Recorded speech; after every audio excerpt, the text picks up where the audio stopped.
Touré Pascal est fonctionnaire à Tieningwe depuis 2010. En 8 ans de présence, il doit se battre quotidiennement pour s'approvisionner en eau potable.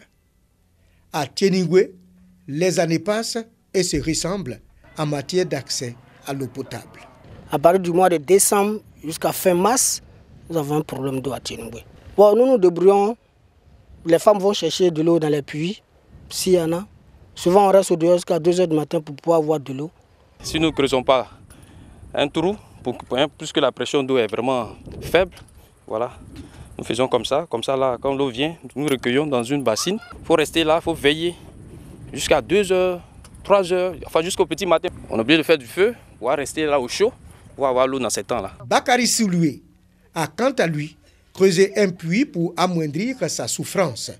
Un point d'eau qui sert à tout le quartier. On se lève à 4 h, je réveille les enfants, ils prennent un certain nombre de bidons, on remplit la barrique et puis on laisse le puits ouvert toute la journée.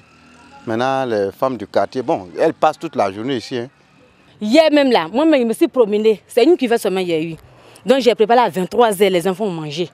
Souvent on dort même sans manger parce qu'il n'y a pas l'eau.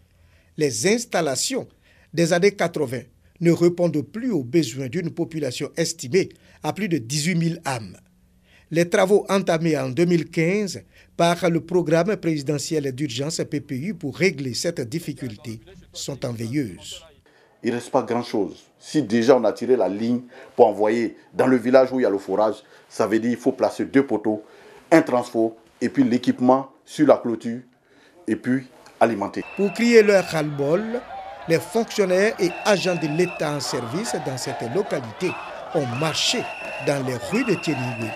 Administration publique et établissements scolaires sont restés porte close. Une seule solution pour régler définitivement cette équation qui dure depuis des décennies. Si l'État pouvait m'entendre, demander qu'il fasse tout pour que le forage, les travaux de finition du forage de Bakao puissent être conclus pour le bien de la population. En attendant le redémarrage des travaux pour raccorder les ménages aux nouvelles installations, le calvaire des fonctionnaires de Tieningwe continue.